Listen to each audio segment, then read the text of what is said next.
बिस्मिल्लाहिर्रहमानिर्रहीम अस्सलामुअलैकुम स्टूडेंट्स, हम BSN 6 सेमेस्टर की सब्जेक्ट मेंटल हेल्थ नर्सिंग पढ़ रहे हैं। मेंटल हेल्थ नर्सिंग में आप लोगों के कोर्स का यूनिट 7 हमने स्टार्ट किया हुआ है, mental health problems and therapeutic intervention.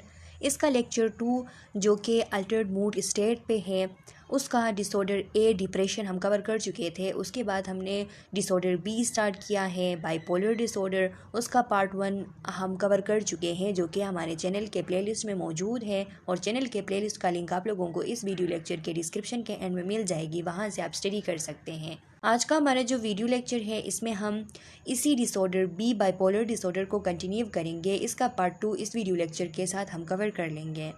तो स्टूडेंट्स, पार्ट 1 में मैंने आप लोगों को बाइपोलर डिसऑर्डर की डिफिनीशन, इसकी एक्सप्लेनेशन, इसकी इटियोलॉजी, इसकी इंसिडेंट्स, इसके टाइप्स वगैरह, इसके सिम्टम्स वगैरह, वो सब कुछ मैंने आप लोगों को समझा दिया था। आज हम पढ़ेंगे DSM-5 criteria for mania. DSM का मैंने आप लोगों को बताया था स्टूडेंट्स कि ये DSM किसे कहते हैं, diagnostic and statistical manual of mental disorders. ये एक बुक है जिसकी 5 का मतलब है कि एडिशन 5। तो DSM-4 जो है वो चलती आ रही थी, लेकिन अभी रिसेंटली इसकी 5th एडिशन जो है वो चलती है, कंटिन्यू है DSM-5 के नाम से जिसे हम जानते हैं। तो उसमें मेनिया के लिए कुछ क्राइटेरिया जो है वो लिखी गई है। इसका मतलब ये है कि एक पेशेंट जिसको बाइपोलर डिसऑर्डर है और उस बाइपोलर डिसऑर्डर के अंदर उसको जो मेनिया की हालत में वो आ जाता है, तो उस मेनिया की जो हालत है, मेनिया की जो कंडीशन है, तो उसको DSM-5 जो है वो कैसे बयान करती है। ये बहुत ज़्यादा इम्पॉर्टेंट टॉपिक है स्टूडेंट्स, ये चीज़ें आपने याद करनी है। आप लोगों से MCQs में यही चीज़ें पूछी जाएंगी कि फॉर एग्ज़ाम्पल किसी एक डिसऑर्डर को उठा के कि उसके लिए क्राइटेरिया क्या है, DSM-4 क्राइटेरिया क्या है, DSM-5 क्राइटेरिया क्या है। तो ज़्यादातर DSM-4 और 5 सेम है, क्योंकि ये 5 इसकी एडिशन है 4 की, लेकिन कुछ चीज़ें जो है वो 5 में इंक्लूड की गई है, और कुछ चीज़ें जो है वो जो 4 में गैर ज़रूरी चीज़ें थी वो हटा के नई चीज़ें जो है वो इसमें ऐड की गई हैं, कुछ तरतीब दी गई हैं। तो लिखा है मेनिया के लिए कि Manic episode criteria: a distant period of abnormally and persistently elevated, expensive or irritable mood।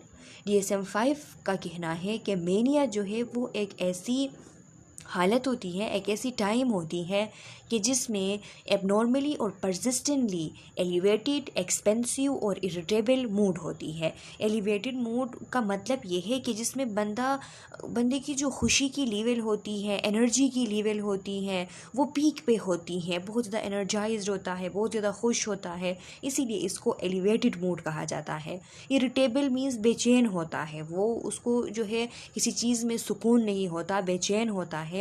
और एक्सपेंसिव मूड उसकी होती है। एक्सपेंसिव मूड उस मूड को कहते हैं कि जिसमें बिहेवियर बंदे का ब्रेश हो, ब्रेशली बिहेवियर जब बंदे का होता है, तो उस ब्रेशली बिहेवियर वाले मूड जो है उसको हम एक्सपेंसिव मूड कहते हैं। ब्रेशली बिहेवियर उस बिहेवियर को कहते हैं कि जिसमें बंदा बहुत ज़्यादा कॉन्फिडेंट और साथ में एग्रेसिव जो है वो हमें दिखता है, उसमें एग्रेसिवनेस भी होती है, साथ में हाई लेवल ऑफ कॉन्फिडेंस होती है। तो इस किस्म की जो बिहेवियर होती है, ये बिहेवियर ब्रेश बिहेवियर कहलाती है, और ब्रेश बिहेवियर जो है वो एक्सपेंसिव मूड के अंदर होती है। एक्सपेंसिव मूड वो मूड होती है कि जिसमें बंदा जो है बहुत ज़्यादा कॉन्फिडेंट, बहुत ज़्यादा एग्रेसिव होता है, तो इसको हम एक्सपेंसिव मूड कहते हैं। यानी उसकी जो एटीट्यूड है वो बहुत ज़्यादा सुपीरियर एटीट्यूड उसकी होती है, यानी वो एक ऐसे कॉन्फिडेंट में होता है कि, और अपनी कॉन्फिडेंट में होता है, और दूसरी बात ये कि उससे ये फील होता है कि मेरी ये जो कॉन्फिडेंट है ये दूसरे लोग जज कर रहे हैं, और वो उस सेंस में मज़ीद ख़ुद को कॉन्फिडेंट जो है वो शो करता है। तो इस किस्म की जो मूड होती है इसको हम एक्सपेंसिव मूड कहते हैं। तो DSM-5 का कहना है कि मेनिया जो है वो एक ऐसी एबनॉर्मल और persistently elevated, expensive, irritable mood वाली एक पीरियड होती है, लास्टिंग एटलीस्ट 1 वीक। और ये कितने वक्त तक होगी? 1 हफ्ते तक ज़रूर होगी। एटलीस्ट 1 वीक जो है ये कंटिन्यू रहेगी। 3 or more 4 if the mood is only irritable of the following symptoms। ये जो जितने भी सिम्टम्स अभी हम पढ़ने जा रहे हैं, तो DSM-5 का कहना है कि मेनिया जो है उसमें 3 या 3 से ज़्यादा ये सिम्टम्स जो है वो पाए जाते हैं। जब 3 या 3 से ज़्यादा ये सिम्टम्स हो तो उसको हम मेनिया कहेंगे। लेकिन अगर मूड जो है वो इतना ज़्यादा एलिवेटेड नहीं है, एक्सपेंसिव नहीं है, सिर्फ इरिटेबल मूड है, तो सिर्फ इरिटेबल मूड के साथ ये जो आगे सिम्टम्स दी गई है इनमें से 4 सिम्टम्स का होना ज़रूरी है। इरिटेबल मूड हो, सिर्फ इरिटेबल मूड, और उस इरिटेबल मूड के साथ इन सिम्टम्स में से 4 सिम्टम्स हो पेशेंट में, तो उसको हम कहेंगे कि पेशेंट मेनिया की हालत में है। लेकिन अगर एलिवेटेड और एक्सपेंसिव मूड भी है इरिटेबल मूड के साथ साथ, तो उस वक्त 3 या 3 से ज़्यादा 3 भी अगर हो इन सिम्टम्स में से कोई सिम्टम्स, तो उस टाइम हम कहेंगे कि ये मेनिया की हालत है। सिम्टम्स कौन कौन से हैं कि इन्फ्लेटेड सेल्फ इस्टीम और ग्रेंडियोसिटी। उस बंदे में क्या होगा, उसकी जो सेल्फ इस्टीम है वो बहुत ज़्यादा इन्फ्लेटेड होगी, सेल्फ इस्टीम उसकी बहुत ज़्यादा होगी, ग्रेंडियोसिटी में वो होगा। ग्रेंडियोसिटी कहते हैं स्टूडेंट्स एक ऐसी कंडीशन के जिसमें बंदा अपने आप को बहुत ज़्यादा बढ़तर समझता है, बहुत ज़्यादा वर्थनेस ख़ुद में फ़ील करता है, बहुत ज़्यादा ख़ुद को रीच फ़ील करता है, उसे लगता है कि मैं बहुत ज़्यादा अमीर हूँ, मेरी बहुत ज़्यादा इज़्ज़त है। और फिर ग्रेंडियोसिटी के अंदर बहुत सारे इसके सब टाइप्स आते हैं, तो उसमें रिलीजियस ग्रेंडियोसिटी आती हैं। रिलीजियस ग्रेंडियोसिटी के अंदर स्पेसिफ़िकली बंदा जो है अपने आप को रिलीजियस पॉइंट ऑफ व्यू से बहुत ज़्यादा बढ़तर कोई जो है वो स्पेशल पर्सन, स्पेशल चीज़ समझने लगता है, तो इसे कहते हैं ग्रेंडियोसिटी। डिक्रीज नीड फॉर स्लीप, नींद की ज़रूरत नहीं होती, वो कहीं कहीं घंटों तक नहीं सोया होता है और एनर्जाइज्ड होता है, उसे नींद की ज़रूरत नहीं महसूस होती।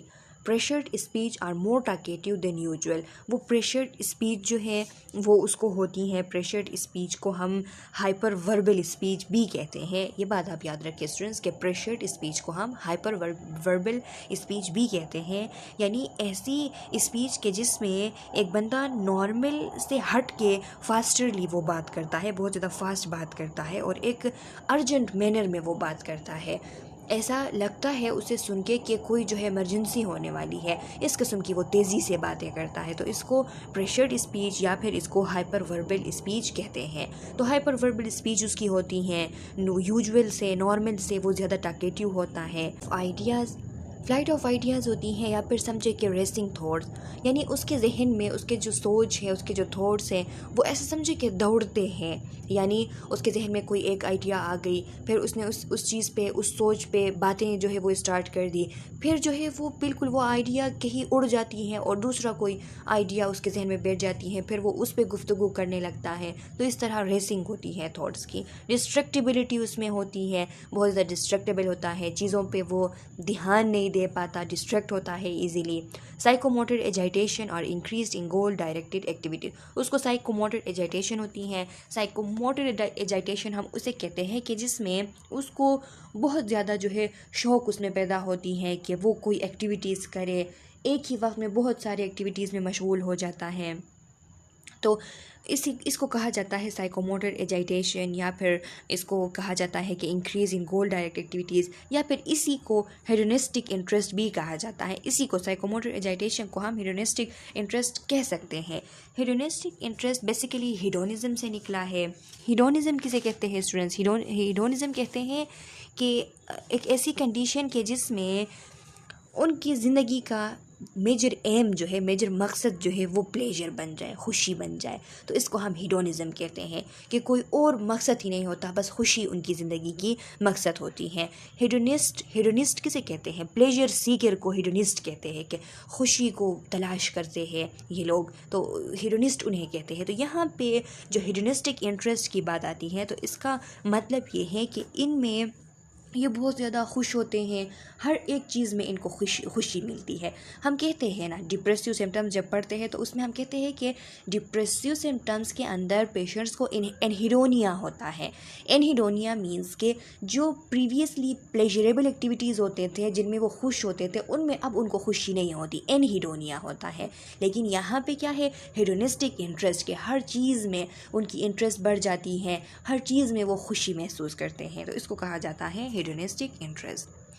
अब देखिए स्टूडेंट्स, अब आप लोगों को इनमें से 3 या 4 सिम्टम्स जो है वो याद रखने हैं और आप लोगों को ये बात याद रहनी है कि मेनिया को DSM-5 क्राइटेरिया इस तरह डिफ़ाइन करती है कि एलिवेटेड एक्सपेंसिव इरिटेबल मूड हो, एबनॉर्मली परसिस्टेंटली और एटलीस्ट 1 वीक तक हो और उसमें 3 या 3 से ज़्यादा ये जो सिम्टम्स हमने पढ़े ये सिम्टम्स मौजूद हो, तो उस कंडीशन को हम कहेंगे कि ये मेनिया की कंडीशन है। मैनिक एपिसोड क्राइटेरिया अभी कंटिन्यू है, अभी ये जो सिम्टम्स हम पढ़ रहे हैं ये कंटिन्यू है। लिखा है causes mark impairment in occupational functioning in usual social activities or relationship. ये जो जितने भी हमने सिम्टम्स वगैरह पढ़ लिए तो इनकी वजह से उसकी जो सोशल एक्टिविटीज़ है उस पेशेंट की या फिर उसकी जो सोशल रिलेशनशिप्स है, ऑक्यूपेशनल फंक्शनिंग उसकी जो है उसमें इम्पेयरमेंट ज़रूर आ जाती है। मार्क इम्पेयरमेंट कि वो मेनिया की हालत में है, चीज़ों में वो बहुत ज़्यादा दिलचस्पी लेता है, कभी ये काम कभी वो काम, लेकिन उन सब को पूरा नहीं कर पाता, हर एक चीज़ में मशगूल हो जाता है लेकिन किसी को भी वो फिनिश नहीं कर पाता। तो इस तरह उसकी ऑक्यूपेशनल जो लाइफ है उसमें भी इम्पेयरमेंट आ जाती है, सोशल एक्टिविटीज़ और सोशल रिलेशनशिप्स भी उसके डिस्टर्ब हो जाते हैं इस कंडीशन की वजह से। या फिर और necessitates hospitalisation to prevent harm to self और अदर्स, या फिर ऐसा हो कि हॉस्पिटलाइजेशन की ज़रूरत हो, हॉस्पिटलाइजेशन नेसेसरी हो और उसकी वजह ये हो हॉस्पिटलाइजेशन की कि या तो वो पेशेंट ख़ुद को हार्म कर रहा हो तो उसको हम ख़ुद को हार्म करने से बचाने के लिए हॉस्पिटलाइजेशन उसकी करवा देते हैं, या फिर वो दूसरों को हार्म कर रहा हो और दूसरों को उससे बचाने के लिए उसकी हॉस्पिटलाइजेशन करवाना ज़रूरी हो। या फिर और है साइकोटिक फ़ीचर्स, उसमें साइकोटिक फ़ीचर्स हो, साइकोटिक फ़ीचर्स मींस के हेलुसिनेशंस हो, डिल्यूजन्स आ रहे हो, तो ये सारी चीज़ें जो है वो होती हैं। Not due to substance use और एब्यूज़, ये बात आपने याद रखनी है कि DSM-5 क्राइटेरिया ये है मेनिया के लिए कि ये जितने भी हमने सिम्टम्स पढ़े इन सिम्टम्स की वजह से उसकी इम्पेयरमेंट हो सोशल ऑक्यूपेशनल या फिर रिलेशनशिप्स में, इन सब फंक्शनिंग की कोई जो है वो इम्पेयरमेंट हो और साथ में हॉस्पिटलाइजेशन की ज़रूरत हो और साथ में ये हो कि साइकोटिक फ़ीचर्स हो और ये बात कि ये सब कुछ जो हो रहा है उस पेशेंट के साथ, तो इसकी वजह सब्सटेंस एब्यूज़ ना हो, कि ऐसा ना हो कि पेशेंट सब्सटेंस एब्यूज़ कर रहा हो। अगर वो सब्सटेंस एब्यूज़र है, सब्सटेंस एब्यूज़ उसने किया है और उसको ये सारी कंडीशन है, तो ये सब्सटेंस एब्यूज़ की वजह से है, फिर हम उसको मेनिया नहीं कह सकते, फिर हम उसको उस सब्सटेंस एब्यूज़ की उसको हम साइड इफ़ेक्ट कह सकते हैं, यूफोरिया कह सकते हैं, उसको फिर हम मेनिया नहीं कह सकते। तो ये रूल आउट करना ज़रूरी है कि पेशेंट जो है उसने कोई ड्रग एब्यूज़ नहीं किया हो, मेडिकेशन या कोई दूसरी ट्रीटमेंट और a general medical condition for example hyperthyroidism या फिर कोई दूसरी जनरल मेडिकल कंडीशन, जैसा कि देख ले हाइपरथायरॉयडिज्म की बात आ गई। हाइपरथायरॉयडिज्म में क्या होता है, वहाँ पे थायराइड ग्लैंड के ओवर सिक्रीशन की वजह से, हार्मोन्स के ज़्यादा होने की वजह से इसी तरह कंडीशन होती है कि बंदा जो है वो बहुत ज़्यादा हैप्पीनेस भी फील करता है, साथ में एनर्जाइज होता है, उसको नींद नहीं आती, तो ये सारी चीज़ें उसमें भी होती हैं। तो उसको भी हमने रूल आउट करना है कि ये हाइपरथायरॉयडिज्म तो नहीं है, कि ये हालत उसकी वजह से तो नहीं है। A full manic episode emerging during anti depressant treatment, और दूसरी बात ये कि हमें देखनी है कि कहीं उस बंदे को, जिस बंदे को आप समझ रहे हैं कि मेनिया है, तो उसको कहीं एंटी डिप्रेसेंट ट्रीटमेंट तो नहीं दी जा रही है। अगर एंटी डिप्रेसेंट ट्रीटमेंट उसको दी जा रही है तो यही होता है कि जब एंटी डिप्रेसेंट ट्रीटमेंट दी जाती है तो उस टाइम बंदा उन ड्रग्स की वजह से मेनिया में जा सकता है। क्यों? क्योंकि जब एंटी डिप्रेसेंट देते हैं तो उनसे डोपामीन, उनसे एपिनेफ्रिन, इन सब की लेवल हाई हो जाती है और उस टाइम यही सिम्टम्स खुशी वाले, एलिवेटेड मूड वाले, ये सब कुछ हो रहे होते हैं। तो हमने ये रूल आउट करना है कि कहीं पेशेंट की एंटी डिप्रेसेंट थेरेपी तो स्टार्ट नहीं है, अगर स्टार्ट है तो उस टाइम उस कंडीशन को हम मेनिया नहीं कह सकते। तो ये सारी चीज़ें आपने याद रखनी हैं। अच्छा students, diagnosis manic symptoms at school, यहाँ पे आप लोगों को एग्जांपल दी गई है कि अगर आपने मैनिक सिम्टम्स की डायग्नोसिस करनी है तो आप किस तरीके से करेंगे। ये एग्जांपल्स आपको देने का मकसद ये है कि इस एग्जांपल को देख के आप लोगों को अंदाज़ा हो जाएगा कि मेनिया के अंदर, मैनिक सिम्टम्स के अंदर क्या होता है। सबसे पहला है यूफोरिया।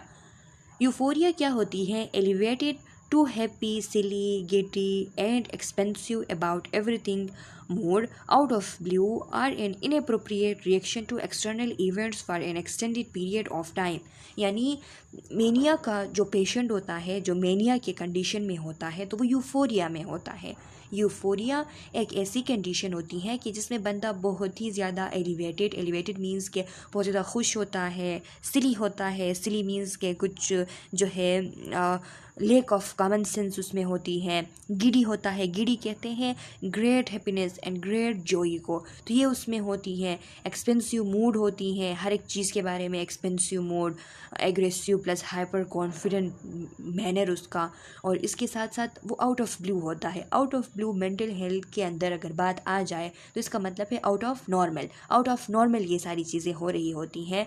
या फिर हम ये भी कह सकते हैं कि कोई भी एक्सटर्नल इवेंट जो है उसको वो बंदा इनअप्रोप्रिएट रिएक्शन देता है, और ये एक्सटेंडेड पीरियड ऑफ टाइम के लिए होता है। जस्ट जो है वो कुछ घंटों के लिए नहीं होता, बल्कि एक्सटेंडेड पीरियड ऑफ टाइम के लिए। जैसे DSM-5 ने बताया कि एटलीस्ट 1 वीक तक ये इस किस्म की जो हालत है वो जारी रहती है। तो फिर हम कहते हैं कि ये जो है ये मेनिया की कंडीशन है। तो मेनिया में यूफोरिया जो इसका एक सिम्टम है, तो इसकी ये डिफिनीशन है। अब इसकी एग्जांपल देख ले। A child lost हिस्टेरिकली for 30 minutes after a mildly funny comment by a peer and despite other students staring at him। कि एक बच्चा क्या कर रहा है, एक बच्चा हिस्टेरिकली जो है वो हिस्टेरिकली मीन्स कि पागलपन के तौर पे, यानी पागलों की तरह एक बच्चा जो है वो हंसता जा रहा है। 30 मिनट तक वो हंसता जा रहा है। किस बात पे? कि उसके एक दोस्त ने एक छोटी सी माइल्डली एक फ़नी कमेंट की थी, और उस फ़नी कमेंट पे वो बच्चा पागलों की तरह 30 मिनट तक हंसता जा रहा है। बावजूद इसके कि दूसरे जो उसके दोस्त हैं वो उसको घूर रहे हैं कि क्या हुआ है कि ये इस तरह हंस रहा है, लेकिन वो बच्चा उसको महसूस नहीं हो रहा और वो 30 मिनट तक हंसता जाता है। तो देखिए ये कंडीशन यूफोरिया कहलाती है कि एक जो है वो स्टिमुलस आ गई, एक्सटर्नल स्टिमुलस। ये इस बच्चे ने एक कमेंट की, छोटी सी funny comment, mildly funny comment, उस पे अब रिएक्शन देखे इस बच्चे का कि ये बच्चा जिसको मेनिया है ये यूफोरिया में चला गया। और यूफोरिया किस तरह है कि 30 मिनट तक वो हंस रहा है, बावजूद इसके दूसरे स्टूडेंट उसको घूर रहे हैं। तो फिर ये क्या कहलाती है? ये यूफोरिया कहलाती है। का सिम्टम है इरिटेबिलिटी, बंदा बहुत ज़्यादा बेचैन होता है। Energised, angry, raging or intensely irritable mood out of blue are an inappropriate reaction to external events for an extended period of time। वही बात कि out of blue होता है out of normal, एनर्जाइज्ड होता है out of normal energised, out of normal angry होता है, out of normal उसको बहुत ज़्यादा गुस्सा आता है, इंटेंसली इरिटेबल मूड होता है। जैसा कि देख ले एग्जांपल में, in reaction to a meeting a substitute teacher a child flies into a violent 20-minute rage. कि एक टीचर जो है वो सब्स्टिट्यूट टीचर कहते हैं कि मुतबादिल टीचर को, यानी जो क्लास टीचर है वो कहीं पे बिज़ी था या उसके कोई काम थे, तो उसकी जगह किसी और बंदे को उस क्लास के लिए बुलाया गया कि आज वो बंदा क्लास लेगा उस टीचर की जगह, क्योंकि वो क्लास टीचर जो है वो बिज़ी था। तो इस पे बच्चा जो है वो 20 मिनट तक बहुत ज़्यादा इंटेंस एंगर में चला जाता है। रेज किसे कहते हैं? इंटेंस एंगर को कहते हैं, कि जिसमें हाई लेवल की, हाई इंटेंसिटी की एंग्रीनेस उसमें होती हैं। तो ये क्या है? ये इरिटेबिलिटी है। इन्फ्लेटेड सेल्फ स्टीम और ग्रेंडियोसिटी, ये क्या होती है? बिलीविंग, टॉकिंग और acting as he is considerably better at something और हैज़ स्पेशल पावर्स और abilities despite clear evidence to the contrary. उसे ये लगता है उस पेशेंट को जिसको मेनिया होता है, तो उसकी ये एक सिम्टम है ग्रेंडियोसिटी, या फिर इसको इन्फ्लेटेड सेल्फ स्टीम हम कहते हैं। उसको ये बिलीव होती हैं, या फिर वो ऐसा कहता है, बातें करता है, या फिर कुछ ऐसे हरकत करता है कि जिससे ये जाहिर हो कि उसे ये लगता है कि वो कुछ बेहतर है, वो ज़्यादा बेहतर है, उसके पास कोई स्पेशल पावर्स है, स्पेशल एबिलिटीज़ है। लेकिन इसके बावजूद कि ऐसा कुछ भी नहीं है, बात बिल्कुल इसके बरअक्स है, ऐसा कुछ भी नहीं है, लेकिन उसको ये लगता है कि उसमें एक्स्ट्रा पावर्स, रेयरनेस, एक्स्ट्रा स्पेशलनेस उसमें है। तो इसे कहते हैं इन्फ्लेटेड सेल्फ इस्टीम या फिर ग्रेंडियोसिटी। एग्जाम्पल देख ले, a child believes and tells others she is able to fly from the top of the school building. कि एक बच्ची जो है वो ये यकीन रखती है और दूसरों को बताती भी है कि मैं इस बिल्डिंग के ऊपर से उड़ूंगी और मुझे कुछ भी नहीं होगा। लेकिन ऐसा नहीं है ना, एविडेंस है कि ऐसा नहीं है। बात इसके बिल्कुल बरअक्स है। अगर वो वहाँ से उड़ने की कोशिश करती है तो फिर नीचे गिर के मर जाएगी, वो बच भी नहीं सकती। लेकिन उसे ये लगता है कि मैं उड़ूंगी यहाँ से। तो ये जो कंडीशन है इसको कहते हैं ग्रेंडियोसिटी या फिर इन्फ्लेटेड सेल्फ इस्टीम। इसके अलावा डिक्रीज नीड फॉर स्लीप। अब देख ले स्टूडेंट्स इस सिम्टम को कि उसको नींद की ज़रूरत नहीं होती है। अनेबल टू फॉल और stay asleep, are waking up too early because of increased energy leading to a significant reduction in sleep yet feeling well rested। आप देख लें कि या तो वो नींद उसको आती नहीं है, नींद में वो नहीं फाल होता, या फिर जो है वो नींद में फाल होता है लेकिन जल्दी उठ जाता है।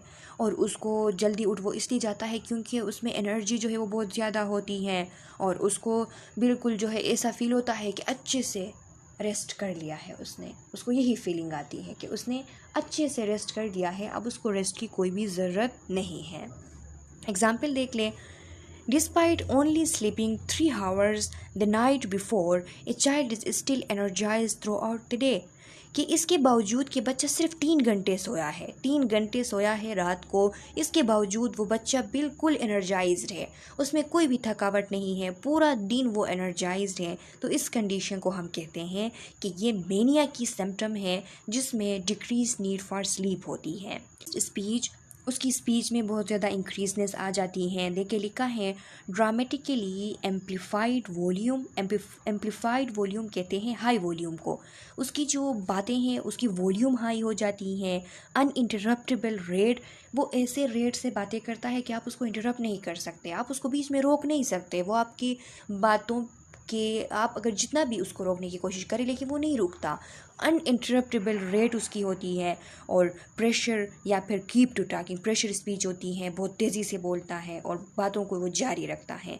देखिए एग्जाम्पल देखिए, a child suddenly begins to talk extreme loudly more rapidly and can not be interrupted by the teacher. कि एक चाइल्ड जो है सडनली बातें स्टार्ट कर लेता है, एक्सट्रीमली लाउडली बातें स्टार्ट कर लेता है, तेज़ी से बातें करता है और फिर इंटरप्ट भी नहीं होता। टीचर कोशिश भी करे तो फिर इंटरप्ट नहीं होता।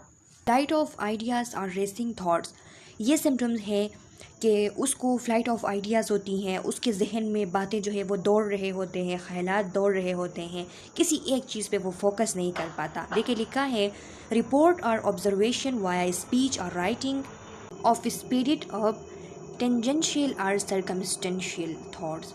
अब देखिए स्टूडेंट्स के क्या होता है कि इसके अंदर ये कि अगर आप उसको ऑब्ज़र्व करें, उसके राइटिंग को या फिर उसके बातों को, स्पीच को ऑब्ज़र्व करें तो फिर वो बहुत ज़्यादा स्पीडिड अप होता है, बहुत स्पीडली वो बातें करता है या स्पीडली लिखता है और उसमें टेंजेंशियलिटी और सर्कमस्टेंशियलिटी होती हैं।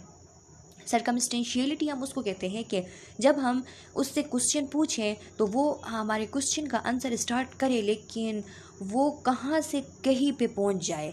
यानी हमने उससे कोई सिंपल सी क्वेश्चन की है और उस सिंपल क्वेश्चन के आंसर करने के लिए वो इधर उधर की बातों में पड़ जाए, कहीं जो है वो बातें हमें सुनाए लेकिन आखिरकार वो हमें आंसर दे दे, कहीं कहीं तक चला जाए लेकिन हमें आंसर अगर मिल जाए हमारे क्वेश्चन का तो वो सर्कमस्टेंशियलिटी कहलाती है। लेकिन टेंजेंशियलिटी इसकी बिल्कुल अपोजिट है। टेंजेंशियलिटी में हम उससे कोई क्वेश्चन करें और वो हमें आंसर करना स्टार्ट कर देता है और वो बातों बातों में कहीं पे निकल जाता है, वापस हमारे आंसर की तरफ बिल्कुल नहीं आता, हमें हमारा आंसर नहीं मिलता। तो इसको कहते हैं टेंजेंशियलिटी।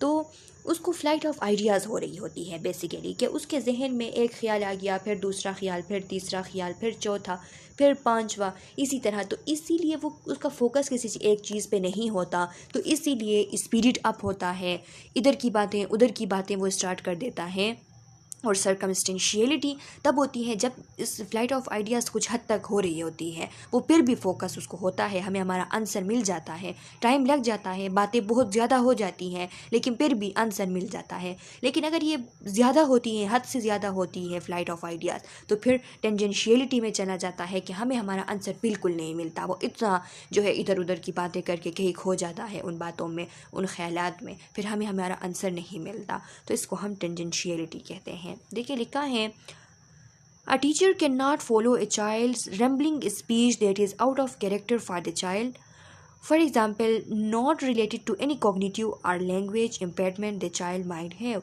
कि एक टीचर जो है वो फॉलो नहीं कर पाता अपने स्टूडेंट के रैम्बलिंग स्पीच को। रैम्बलिंग स्पीच मीन्स कि वो बातों को बातों से जोड़ के आगे ले जाता है और टीचर को कुछ समझ ही नहीं आ रहा होता कि ये क्या कह रहा है। लेकिन इसके लिए ज़रूरी है कि बच्चे को कोई दूसरी कोई लैंग्वेज इम्पेयरमेंट तो नहीं है, उसको कोई कॉग्निटिव इम्पेयरमेंट तो नहीं है। अगर वो बच्चा लैंग्वेज के हिसाब से बिल्कुल ठीक है, कॉग्निटिवली वो ठीक है, और फिर भी उसको ये कंडीशन हो रही होती है, तो फिर इसका मतलब ये है कि उसको फ्लाइट ऑफ आइडियाज़ हो रही है और ये मेनिया की सिम्टम है। Distractibility, increased inattentiveness beyond child's baseline attentional capacity. बच्चों की जो बेसलाइन अटेंशनल कैपेसिटी होती है कि वो कितना अटेंशन दे सकते हैं, तो उसमें जितना वो दे सकते हैं अगर ये बच्चा उतना भी नहीं दे रहा है, बहुत ज़्यादा इनअटेंटिव है, तो फिर इसको कहते हैं डिस्ट्रैक्टिबिलिटी। वैसे बच्चे इतने ज़्यादा अटेंटिव नहीं होते हैं, उनकी एक ख़ास बेसलाइन कैपेसिटी होती है अटेंशन के लिए। लेकिन अगर एक बच्चा जो है वो उतना भी नहीं अटेंशन दे पा रहा जितना उसको देना चाहिए, तो इसको कहा जाता है distractibility. A child is distracted by sound in the hallway which would typically not bother her. यानी अब बच्चा जो है वो हाल के अंदर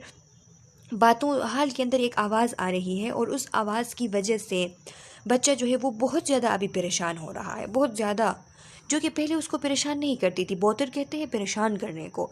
ये आवाज़ जो साउंड जो हालवे में आ रही है पहले उसको परेशान नहीं करती थी, उसको डिस्ट्रैक्ट नहीं करती थी, लेकिन अब उसको कर रही है। ये छोटी सी आवाज़ जो हाल के अंदर आ रही है अब उसको डिस्ट्रैक्ट करती है। तो इस किस्म की कंडीशन को हम डिस्ट्रैक्टिबिलिटी कहते हैं। Increased in goal direct activity or psychomotor agitation. देखिए साइकोमोटर एजाइटेशन की बात आ गई कि hyper focused on making friends, engaging in multiple school projects or hobbies or in sexual encounters or a striking increase in duration of energy. क्या होता है psychomotor agitation, या फिर इसको हम increase in goal direct activity कहते हैं कि इसके अंदर ये बंदा हाइपर फोकस्ड हो जाता है, बहुत ज़्यादा फ्रेंड्स बनाता है, मल्टीपल स्कूल प्रोजेक्ट्स में इंगेज हो जाता है, डिफरेंट हॉबीज़ में सेक्सुअल इनकाउंटर्स वगैरह करता है, और इसकी जो ड्यूरेशन ऑफ एनर्जी है ना वो इंक्रीज़ ही होती रहती है, उसमें बिल्कुल जो है कोई कमी नहीं आती। देखिए एग्जाम्पल में लिखा है, child start to rearrange the school library or clean everyone's desk. देखिए लिखा है कि बच्चा एकदम से स्कूल की लाइब्रेरी को रीअरेंज करने लगता है या फिर सबके डेस्क को वो साफ़ करने लगता है। Or plan to build an elaborate fort in the play ground, या फिर वो ऐसा सोचता है कि मैं जाके एक बड़ा सा फोर्ट जो है वो बनाऊंगा प्ले ग्राउंड में, but never finishes any of this project. एक साथ इतने चीज़ों में इंगेज हो जाता है लेकिन किसी एक को भी पूरा नहीं कर पाता, तो इसको कहते हैं साइकोमोटर एजाइटेशन या फिर increase in goal directed activities. Expensive involvement in pleasurable or dangerous activities. Sudden, unrestrained participation in an action that is likely to lead to painful or very negative consequence. यानी उसको एहसास ही नहीं होता, suddenly ऐसे कामों में इंगेज होने लगता है कि जो बहुत ज़्यादा ख़तरनाक होते हैं, जिनको नॉर्मली कोई नहीं करता, ख़तरनाक होते हैं बहुत ज़्यादा, ऐसी चीज़ों में वो एकदम से सडनली वो तैयार हो जाता है परफॉर्म करने के लिए। जैसे लिखा है, a previously mild mannered child may write dirty notes to the children in the class और attempt to jump out of moving school bus. यानी एक बिल्कुल मैनर्ड बच्चा, बहुत ही बेचारा सा मैनर्ड बच्चा जो है वो एकदम से डर्टी नोट्स, बच्चों के नोट्स पे डर्टी बातें जो है वो लिखना स्टार्ट कर लेता है, या फिर बस चल रही है और वो कूदने की कोशिश करता है। तो इसका मतलब ये है कि वो बच्चा एक्सेसिव इन्वॉल्वमेंट कर रहा है ऐसे एक्टिविटीज़ में जो कि उसके लिए प्लेजरेबल है और डेंजरस भी है। तो इसको कहा जाता है कि ये मेनिया की एक सिम्टम है। अच्छा स्टूडेंट्स, अब हाइपोमेनिया के लिए यहाँ पे क्राइटेरिया लिखा है DSM-5। अभी हम पढ़ रहे थे मेनिया के लिए, तो मेनिया के लिए ये जितने भी क्राइटेरियाज़ है वो हम पढ़ चुके हैं और इनको हम एक्सप्लेन भी कर चुके हैं एग्जाम्पल के साथ। अब हम पढ़ेंगे हाइपोमेनिया के लिए क्राइटेरिया क्या है DSM-5 के अंदर। तो लिखा है similarities with manic episode, same symptoms, similarities होती हैं मैनिक एपिसोड के साथ, सिम्टम्स भी सेम होते हैं, लेकिन differences from manic episode, differences कौन कौन से होते हैं लेंथ ऑफ टाइम में, कि हाइपोमेनिया के अंदर length of time in symptoms की कम होती हैं, इम्पेयरमेंट नॉट एज सीवियर, और इम्पेयरमेंट जितना मेनिया के सिम्टम करते हैं उतना सीवियर इम्पेयरमेंट हाइपोमेनिया में नहीं होती, may not be viewed by the individual as pathological, और वो इंडिविजुअल जो है उसको इतना पैथोलॉजिकल फील नहीं होता हाइपोमेनिया के अंदर। हाउएवर अदर्स में ट्रॉपल्ड बाय एरेटिक बिहेवियर, उसकी ये जो अजीब बिहेवियर होती है तो इससे दूसरे लोग परेशान होते हैं थोड़े बहुत, लेकिन उस बंदे को खुद इसका एहसास नहीं होता हाइपोमेनिया के अंदर, लेकिन मेनिया के अंदर बंदे को खुद भी इस बात का एहसास होता है। Major depressive episode criteria. अब देखिए मेजर डिप्रेसिव एपिसोड के लिए क्राइटेरिया कौन सी है, जो डिप्रेसिव सिम्टम्स है उसके लिए DSM-5 कौन कौन से क्राइटेरिया बताता है कि मेनिया के अंदर डिप्रेशन की जो हालत होती है उसके लिए कौन कौन से क्राइटेरियाज हैं। A period of depressed mood or loss of interest or pleasure in nearly all activities, in children and adolescents the mood may be irritable rather than sad. DSM-5 का कहना है कि डिप्रेसिव एपिसोड क्राइटेरिया ये है कि ये एक ऐसी पीरियड होती है, एक ऐसी टाइम होती है जिसमें डिप्रेस्ड मूड होता है, हर एक एक्टिविटी में प्लेजर और इंटरेस्ट जो है वो ख़त्म हो जाती है। और बच्चों में और एडोलेसेंट में ऐसा होता है कि ज़्यादातर सैडनेस के बजाय वो इरिटेबल होते हैं, तो ये बात आपने याद रखनी है। MCQs में आपसे पूछी जा सकती हैं कि चिल्ड्रन में और एडोलेसेंट में डिप्रेसिव सिम्टम्स के अंदर DSM-5 क्राइटेरिया के हिसाब से ज़्यादातर सैडनेस होती है या इरिटेबिलिटी होती है, तो आपको याद हो कि इरिटेबिलिटी होती है चिल्ड्रन में और एडोलेसेंट में, लेकिन एडल्ट में इरिटेबिलिटी इतना नहीं होती, उसमें सैडनेस ज़्यादा होती है। Lasting consistently for at least 2 week. अब ये बात याद रखिए कि ये जो डिप्रेसिव सिम्टम्स है DSM-5 क्राइटेरिया हमें ये बताती है कि ये एटलीस्ट 2 वीक तक कंटिन्यू हो, कंसिस्टेंटली 2 वीक तक ये हो, तब हम कह सकते हैं कि ये मेजर डिप्रेसिव सिम्टम्स हैं। Represent a significant change from previous functioning, और इनकी वजह से जो प्रीवियस फंक्शनिंग है नॉर्मल फंक्शनिंग उसमें चेंजेस आपको दिख रहे हों। देखिए मेजर डिप्रेसिव एपिसोड क्राइटेरिया के लिए जो सिम्टम्स दिए गए हैं वो कौन कौन से हैं। 5 or more of the following symptoms at least one of which is either 1 और 2। आप देखिए कि DSM-5 क्राइटेरिया कहती हैं कि डिप्रेसिव एपिसोड्स के अंदर 5 और मोर सिम्टम्स, ये जो जितने भी यहाँ पे सिम्टम्स दिए गए हैं इनमें से 5 या 5 से ज़्यादा सिम्टम्स होने चाहिए, और उन 5 या 5 से ज़्यादा में एक सिम्टम जो है वो जो पहले 1 और 2 सिम्टम्स यहाँ पे दी गई है, डिप्रेस्ड मूड और डिमिनिश्ड इंटरेस्ट इन एक्टिविटीज़, इनमें से कोई एक या दोनों जो है वो ज़रूर होने चाहिए। 5 सिम्टम्स इन सब में से होने चाहिए, उन 5 में से एक जो है वो डिप्रेस्ड मूड या फिर डिमिनिश्ड इंटरेस्ट इन एक्टिविटीज़ ज़रूर हो, तब जाके हम कह सकते हैं कि ये मेजर डिप्रेसिव एपिसोड है। देखिए सिम्टम्स देखें कि फर्स्ट वन है डिप्रेस्ड मूड, दूसरा है डिमिनिश्ड इंटरेस्ट इन एक्टिविटीज़। अब MCQs में आप लोगों से ये बात भी पूछी जा सकती है कि मेजर डिप्रेसिव एपिसोड क्राइटेरिया जो है उसके मेजर सिम्टम्स कौन कौन से हैं, तो मेजर सिम्टम्स यही 2 है, डिप्रेस्ड मूड और डिमिनिश्ड इंटरेस्ट इन एक्टिविटीज़। इसके अलावा वेट या तो लॉस होती है या तो वेट गेन हो जाती हैं, इनसोमनिया या फिर हाइपरसोमनिया होता है। जाहिर सी बात है अगर हाइपर ईटिंग बिहेवियर है डिप्रेशन के अंदर तो फिर वेट गेन हो जाएगी, और अगर ईटिंग नहीं है बिल्कुल एपेटाइट, उसको बिल्कुल भूख नहीं लग रही है तो फिर वेट लॉस हो जाती हैं। साइकोमोटर एजाइटेशन या रिटार्डेशन, इसमें भी ये हो सकती है कि ज़्यादातर साइकोमोटर रिटार्डेशन होती है, चीज़ों में जो है वो बिल्कुल इंटरेस्ट नहीं होता, कोई भी काम नहीं करता, लेकिन कभी कभार इस तरह भी होता है कि साइकोमोटर एजाइटेशन इसमें भी होती है कि इधर उधर की एक्टिविटीज़ में मशगूल होना और फिर किसी एक को भी पूरा नहीं कर पाना। फटीग या लॉस ऑफ एनर्जी होती हैं, feeling of worthlessness, inappropriate guild उसको होती हैं, इनअप्रोप्रिएटली ख़ुद के ऊपर उसको गिल्ड होती हैं। डिमिनिश्ड एबिलिटी टू थिंक और कंसंट्रेट कंसंट्रेट। अब देखिए स्टूडेंट्स के इंडिसिवनेस मीन्स कि डिसीजन वो नहीं बना पाता, कोई भी फैसला नहीं कर पाता, lake of thinking, lake of concentration होने की वजह से कोई भी फैसला उससे नहीं हो पाती। सुसाइडल आइडिएशन उसको होती है या फिर सुसाइड अटेम्प्ट भी हो सकती है डिप्रेसिव जो सिम्टम्स है उसके अंदर। Causes marked impairment in occupational functioning are usual social activities or relationship, और इन सब की वजह से, इन सब सिम्टम्स की वजह से occupational functioning, social activities या फिर relationships के अंदर impairment आती हो, और not due to substance use or abuse और general medical condition, किसी general medical condition की वजह से ना हो, इसको हमने रूल आउट करना है। कोई substance abuse, इस तरह की कोई चीज़ ना हो, कोई drug abuse, उसको हमने रूल आउट करना है।